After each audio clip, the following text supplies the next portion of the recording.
Hi, welcome back to the Introduction to Python Programming. This is Section 3, Numerical Data, and let's get started.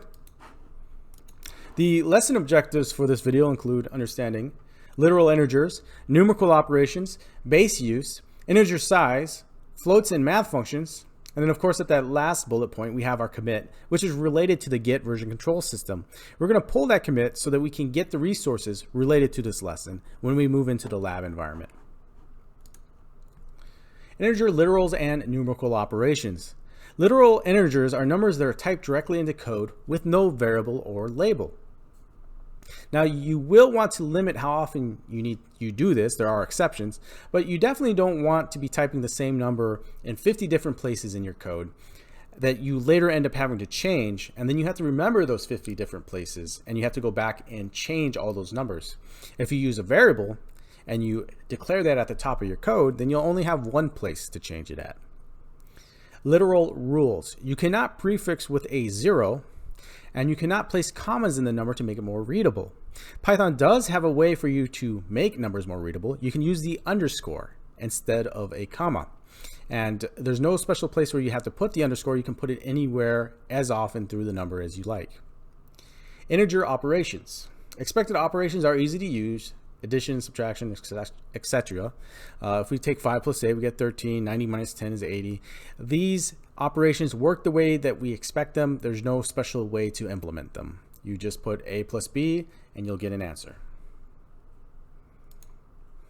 Base use and integer size. Bases. Python supports base 2, 8, 10, and 16. You're most likely accustomed to base 10 because most of us learned that in grade school. Now, what does base 10 refer to? Well, in base 10, we have 10 symbols that we use before we start to reuse those symbols to make new numbers. For example, 0 through 9, those are 10 symbols. And then when we type the number 10, we have to reuse the 1 and the 0, and that pattern continues on for however large a number we need. Base 2 is the same way. We have 2 symbols, a 1 and 0. Once we use those symbols, we have to reuse the previous 2 symbols to make the new numbers. We'll take a closer look at binary as an example when we get to the lab as well. So why use other bases? Honestly, you may never have to use other bases, but you may run into it when reading the code of others, so it's important to know what it looks like at least.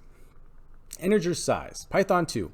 We're using Python 3 in this lesson, but in Python 2, the allowed size was affected by the bit size of the CPU. So we have 32-bit CPUs, and more commonly, we find 64-bit CPUs in today's computers. And how many bits of binary affects how large a number you could show. However, in Python 3, it's unlimited. The Python engine was updated to support a number of any size. Now, what that probably means is that once we get to a number of a certain size, we take a performance hit as the code is arranged to handle that number by getting around the hardware in some way, and that usually involves some kind of performance hit. But we're not going to go too deep into that at all. Just know that Python 3 supports a number of any size. Floats and math functions. Floats. Integers are whole numbers. Floats are decimal numbers. Floats support the same operation as integers. Now in the example, you can see that the underscore has been used to make the number more readable. So that's a good example of making a number readable using the underscore. And it's also a literal integer because it's typed directly into the code. Now, with respect to math functions, we have not discussed functions in general yet, and that's one of the tricks to teaching programming, is you always have to start talking about items that you haven't necessarily discussed yet. And one of those is functions. However, something to consider is that print command is actually a function. We're calling the print function and we're passing in a number. So we'll discuss functions in more detail later on in the course. Let's go ahead and jump into the lab section and take a look at some of this code in our PyCharm environment. All right, here we are in the lab environment. I don't even have the Git repo anymore, so I'm gonna go ahead and re-git that. I'm gonna git bash here. I'm going to git clone. I'm gonna paste in the address. I'm gonna go ahead and run that, and I can see that it brought down the Python tutorial project. So I'm gonna go ahead and click into that. You can see my little Git directory here.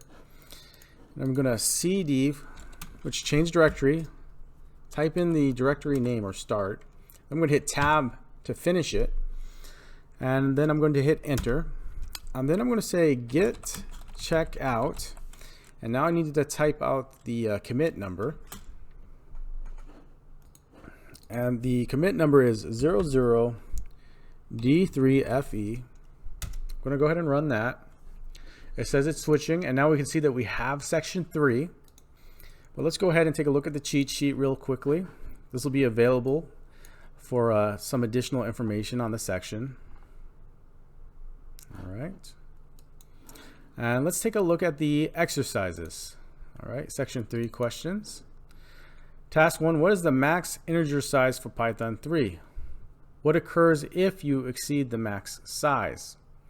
So with respect to Python 3, there is no max size. So there's no max size that we can exceed.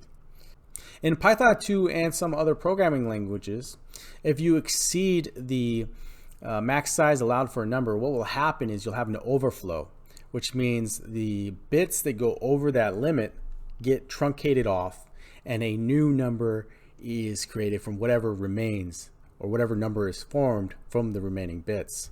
So you can get pretty random results when that happens. It's definitely something you want to avoid, and you would need to check your environments if you're using something outside of Python 3 to make sure you're using numbers that are supported. What is a literal integer? Now that's very easy. That's just a number we type into code without a variable or a label to represent that number. And here's a good one. Task 3. Print out the binary equivalent of number 33 in Python. So we'll have to go look at the code for that. Why place a underscore in a literal number within Python code? Well, simply to make the number more readable. Okay. Binary was briefly mentioned in the slideshow, so we may not have enough information to adequately answer this task 3 question. Now, programmers and developers always get good at using internet as a resource. They go to Stack Overflow or they use Google. So let's give that a shot and see what kind of information we can find. So if I go to Google and I type in binary tutorial, okay, and I see right here, I'm going to skip the videos. We can see a simple tutorial looks like it takes about 16 minutes, but let's go to binary tutorial, understand and manipulate binary numbers. Now there's a lot of reading here, but usually one of the things I like to look for first is something that looks like a visible pattern. And right down here we have a reference table, and we can see that we're talking about decimal, binary, octal, and hexadecimal equivalents. So right now I can tell you this would be like a 4-bit CPU because there's 4 digits. So we can pretend that this is a 4-bit CPU. So 0 is 0, and then we have a 1, then we have a 2.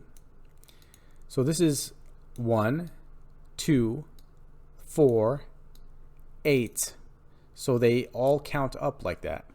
So 3, 4, and then we get to 15 down here. So a 4-bit CPU, the largest number it can support is 15 because we've used all the bits up for that 4-bit CPU. This is true for a 32-bit CPU. This is true for a 64-bit CPU. It's just the number gets larger and larger that you can support. So what would happen if we sent a computer program that was a 4-bit CPU and was restricted to 4 bits, 5 bits of information? Well, it depends where the bit truncates off. So if we have like a 5th 1 here, and that 5th 1 truncates off this number, then we would have the number 12, when we might have intended to have the number 35. So let's go ahead and take a look at the answer in our answers directory. Section 3 answers. Okay, we can see that that's the number. Let's go into PyCharm and see if that's correct though. So I'm going to just print, go ahead and change this. Print 0b, that starts the binary number. And then 1 and 4 zeros and 1.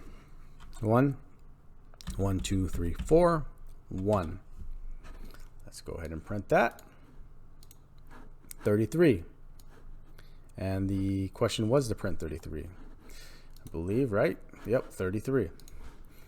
Now let's take a look at this and just walk through a couple of binary numbers. So if we want binary 0, that's 0. Then if we want 1, that's 1. But now we've used all the symbols that we have for binary, so we need to start reusing the symbols. So now we want 2. So 1, 0, that's 2. Kind of looks like the 10 and base 10, right? Now we want 3, so that'd be 1, 1. Now we have to, again, increase the number of digits we're using. So let's see, we have 0, 1, 2, 3. Now we want 4, so that would be 1, 0, 0. Now we want 5, that would be 1, 0, 1. And now we want 6, that would be 1, 1, 0. Because this is 1, 2, 4, so 4 plus 2 is 6. Now we want 7, and that would be 1, 1, 1. Now let's double check and make sure I'm doing this correctly thus far. So I'm just going to get rid of this and print this out. So if you want to do a little experiment with binary numbers, all you have to do is write them out and then put them in the print statement, and then see if the number you expect prints out. So 7. All right, so 1, 1, 1 is 7. Now we need 8. What would that be? Well, if this goes 1 to 4, that means we need a 4th digit, and the next digit would be 8 because it's always doubling. So 1, 0, 0, 0. So if we print that out, we're going to see 8. Oh, got rid of that B on accident. There we go. Run example. 8. Now let's say we wanted, let's just think of any number really, because this works all the way up. 17. What would that be? Well, let's see. One of the doubling of the digits would be 16. So it's going to be a 1 at the front for 16. And then 8, 4, 2, 1. Okay, so that should be 17. All right, there we go, 17. So this, if anything, is just giving you an idea of how we can use binary, just a 1 and a 0, to make any number we need. And then once we can make any number we need, we can then use those numbers to represent things like characters. And once we can represent characters, we can represent words, and that just builds on top of each other. So that brings this lab to a close. Let's jump back into the slideshow and finish this lesson out. All right, here we are. We're back, and we already talked about this slide, so let's move on to the next one. Section conclusion. What we learned about the following: literal integers, that's pretty easy, just numbers typed into code. Numerical operations, plus, minus, subtraction, multiplication, they work the way we expect. We say A plus B, and we get a number related to what A plus B would equal. Bases. We discussed bases briefly. We talked a little bit about binary, but most of the time you're going to use what you're used to, which is base 10. We just discuss it so that you get a little bit more insight on what the other bases look like and how they work. So it was useful to know how binary works because computers currently work on ones and zeros at their most primitive level. And that's how they work. We can represent numbers, and then once we can represent numbers, we can represent characters. Once we can represent characters, we can represent words, and so on. That's what allows us to use words in Python at the end of the day. Then we discussed integer size. Python 3, which is what we're using, supports an integer of any size, so we don't have to worry about overflow as a problem. And then floats. Floats are decimal numbers. Integers are whole numbers. Floats are decimal numbers. So that completes this lesson. I hope you enjoyed it, and I hope to see you in the next. Thank you.